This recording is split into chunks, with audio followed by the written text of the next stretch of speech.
I have two sons, Jake, 30, and Carlos, 30. Carlos is technically my stepson, but he's my son. I adopted him. I have a ranch. It's only 2 hours away from the city, so I used to go every week with my son Jake when he was little. On one of these trips to the ranch, I offhandedly promised him that one day the ranch would be his. I met Carlos's dad when Jake and Carlos were 6. I married him a year later.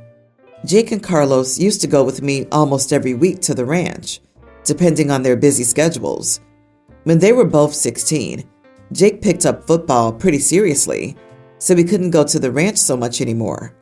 Carlos continued to go with me until he was 18, when he went to college and studied engineering and agronomy. Jake got a degree in finance. After college, Carlos asked me if he could move to the ranch to work there full time. Of course I agreed. That was 8 years ago. Since then, he has made great improvements, and I can confidently say he's the biggest reason the ranch thrives. He also now has a wife and a little girl who lives there full time. Since Carlos took over the ranch, we started to see profits, and now it's a successful business. On the other hand, Jake didn't really show any interest in the ranch. He maybe goes once every 4 months. I was having dinner with Jake the other day. We were reminiscing about a dear family friend who recently passed away without a will, and how his family is now looking towards a long litigation process because they couldn't agree on how to split his stuff. I said, a good thing that I already decided on mine. Jake was surprised and asked me how I was going to split my net worth. I told him that the stuff from his mom was going to him, and the ranch was to be split up between Carlos and him, and the house will stay with my husband. Jake then asked me if I remembered my promise to him when he was 16. I said I did. Then he asked me why I wasn't honoring that promise. I was shocked. I asked him if he was being serious, and he said yes. Then I said, "It's insane that you expect me to do that. You're being ridiculous." He was not happy. We finished dinner quickly after that, and when I told him goodbye, he said to me to not contact him for a while because he had to sort out his feelings about this. That was a week ago, and he hasn't returned any of my calls. Carlos is also mad at me because Jake is basically his best friend, and he hasn't talked to him either. My husband is staying out of all of this. So, am I the idiot for not upholding the promise I made more than 20 years ago? Not the idiot. Carlos has sweat equity in the ranch at this point. You would be justified in leaving the ranch to Carlos alone, but you're splitting the ranch, so Jake gets half of it. That's fair, and it's not breaking a promise. If Jake wants the entire ranch, he can buy out Carlos's half, which Carlos has earned. You hear stories like this a lot. Ranch gets passed down. One child gave up their life to work it. The other ran off to the city. When the parents die, the ranch ends up split, and then it's bought by a developer and turned into subdivisions. So you give it to both of them. Jake will cash out. Carlos will have to sell to pay it off, and the ranch will be gone. Jake forfeited any claim when he abandoned it. You need to ask yourself where you want the ranch to be in 50 years, with your grandkids, or turned into a cookie-cutter subdivision. If she leaves the ranch to both of them, the ranch will almost certainly be sold off. Jake gets more money. Carlos must use his share to get a new place to house his family. He will have to get a different job, and all his hard work will disappear. The ranch will be gone. I would ask OP to think about whether that's what she really wants before she makes that will. OP also made that promise when she only had one child. Then she acquired a second child. It's not all that strange to change your will or wishes when you have a second child. Even more so when one of those children is clearly invested in and loves the asset. And since the ranch is a business, leaving 50% of the business property to someone who doesn't have experience in the business isn't wise. So my teen female name is Andy, just Andy. My mom's dad passed away just a few days before she found out she was pregnant. My mom was very close with her dad, and his name was Andrew. He also went by Andy. The technical female version of Andrew is Andrea, but neither my mom nor dad liked the name. My mom wanted to honor her dad somehow, so I got named Andy. I love my name. It fits me. My parents divorced when I was 8, and I live with my mom most of the time, but visit my dad every other weekend, as well as holidays. Then 3 years ago, my dad started dating his now fiancée, Kate. Kate, for some reason, when we met, assumed my name was Andrea. I explained to her that it was just Andy. She kept calling me Andrea, though. I told my mom about it, and she told me to ignore Kate until she called me Andy. Well, this past weekend, I was at my dad's and we were visiting some of Kate's family. Well, she kept calling over for Andrea, and of course I ignored her. She got mad and asked why I was ignoring her. I said because that's not my name, and you know this. Her dad and brother basically laughed, saying they thought I just went by Andy as a nickname, and I said no, it is just Andy. Then they asked Kate why she's been calling me Andrea then. Well, Kate later got made calling me a brat for embarrassing her. She said I knew who she was talking about and that I should have just gone with it, but I was being an idiot. I honestly kind of feel like, in that instance, I should have just answered Andrea, but I don't know. Am I the idiot? Not the idiot. Your dad is an idiot for letting his soon-to-be wife disrespect his daughter like that. Is there a bigger red flag than not bothering to learn the name of your partner's kid? Oh, P, if you can stop seeing her and your dad, I would go down that route. She's awful, and your dad is enabling it. I understand your frustration, Catheter. I'd call your dad's fiancée Catheter until she gets the message. She's known you long enough to know your name and use it. Ooh, burn. Use this, OP. Snark on that piece of tail until she cries. LOL. It's not that she forgets, I'm sure. She's just decided that you should be called Andrea and expects you to roll with it. So happy for you that her own family called her out. But seriously, where's your father? He's just letting his girlfriend disrespect his daughter? Like, even if your name was Andrea and you still preferred Andy, that's all the information anyone needs. Anything else is just purposely being terrible and difficult. Update. My theory is, when Kate and my dad started dating, my dad told her I got named in honor of my mom's deceased dad, who she was really close to, and Kate, despite only meeting 3 times and exchanging only a few words, doesn't like my mom at all. So it's supposed to be a stab at my mom by calling me the wrong name. Honestly, I don't like that my dad is still with her and gonna marry her, but luckily, I spend most of the time with my mom, so I don't have to deal with her often. My brother has a pre-tween son, Caden. Caden's mom died when he was a baby. My brother married Simone 2 years ago almost, and they blended families. Simone has Bella and Archie, both tweens. Bella and Archie's dad died when they were 4 and 5. Caden was really excited about Bella and Archie and having siblings. My brother and Simone told him that he'd have a brother and a sister, and they'd be buddies for life, and this really made him eager to live with Bella and Archie. But his experience with them has not been a positive one. They don't want to include him in anything. They seem to go out of their way to not spend time with him. Examples I've witnessed and have been told about by Caden: Bella and Archie will be outside playing with the kids in the neighborhood, and when Caden tries to join in and play with everyone, Bella and Archie will go inside, or they'll have their own thing away from the other kids and Caden. Caden said sometimes Bella and Archie have said no to him joining, and Simone would tell her kids they can't stop him from playing with everyone else. I witnessed this myself at Christmas. Kids in my parents' neighborhood were outside playing with their new toys and stuff.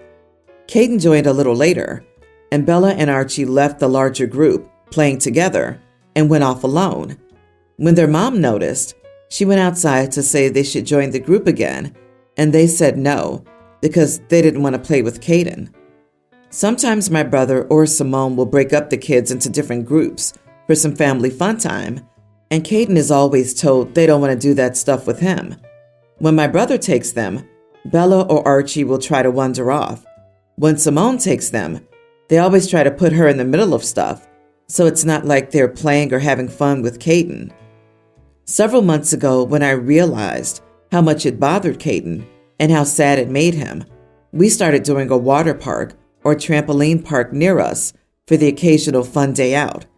He'd asked to invite his step-siblings, and given they're my step-niece and nephew, that made sense. The kids have never said yes. They've been offered, and they will say they don't want to come, so I still take Caden. But now Simone is bothered by this. The last time we went, Caden had such a good time. He said it was the most fun he'd ever had because he got to stay late on the trampoline to help another kid who was there. I guess Simone was bothered by him enjoying that so much when her kids weren't there. I told Simone that Bella and Archie had always been invited, but they never came. She told me I shouldn't be taking Caden either then. My brother said maybe it's better to lay off for now and not bring Caden along. Simone wasn't just happy there, though, and told me to consider my actions because I was being deliberately hurtful to her children. Am I the idiot? Tell your brother alone that this kid is lonely. Tell him what Caden has been telling you, that Bella and Archie very obviously bail on every group that Caden joins, and he's crushed by it. Tell him that you will keep inviting Bella and Archie out for Caden's adventure days, and if that's hurtful to them, then you're at a complete loss as to how. Keep doing those days for your nephew, OP. You're his hero. And try to avoid being trapped in conversations with Simone for the foreseeable future if you possibly can. She's working out some weird, resentful stepmom energy there. Keep yourself out of the mix. Maybe your brother will see it plainer for himself if you're not there to blame. Not the idiot, as you already know. Why are they allowing the two older children's insistence on isolating themselves, but controlling what Caden's permitted to do? His reasoning? To appease his new wife, who obviously has his balls in her purse. Obviously, that's more important to him than his own child's happiness. It's disgusting. Your child is your priority. Your brother and his wife are both idiots here. They've been married for almost 2 years, and it sounds like they're doing nothing to resolve the core problem. So I, 28 female, have been working at this small software company for about 3 years now. And I genuinely love my job.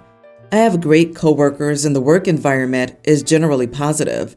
However, there is this one coworker, let's call her Sarah, 32 female, who's been increasingly crossing boundaries. A bit of background. Sarah joined the company around a year ago, and we were initially friendly. We would have lunch together occasionally and chat about random things. I didn't think much of it, and it seemed like a normal office friendship. However, over time, I noticed that Sarah had started to use my belongings without asking me for permission. For example, she would take my stapler, pens, or even my phone charger without asking. At first, I brushed it off as her being forgetful and not realizing that these were my personal items. I tried to be understanding and not let it bother me. But then, things started to escalate. One day, I brought in a special lunch I had prepared as a treat for myself. It was a dish that my grandmother used to make for me, and it had a lot of sentimental value. I had placed it in the fridge with a note clearly stating it was mine. When lunchtime came around, I discovered Sarah had taken and eaten my lunch. I confronted her, and she apologized, claiming that she thought it was meant for the whole office to share. I didn't buy it, but let it go to avoid causing a scene. Over the next few months, Sarah's behavior continued to worsen. She began using my personal laptop without asking, even though we all have our own work computers. She would also use my coffee mug and other personal items, despite my having my name on them. I tried to address it politely and asked her to stop, but she would laugh it off and say she didn't mean any harm. Finally, I reached my breaking point last week. I had bought a new expensive pair of headphones to use at work and left them on my desk overnight. When I arrived the next day, I found Sarah using them at her desk. I was furious and asked her to hand them over immediately. She tried to play it off as a joke, but I had enough. I told her it was not funny and that she needed to stop using my belongings without permission.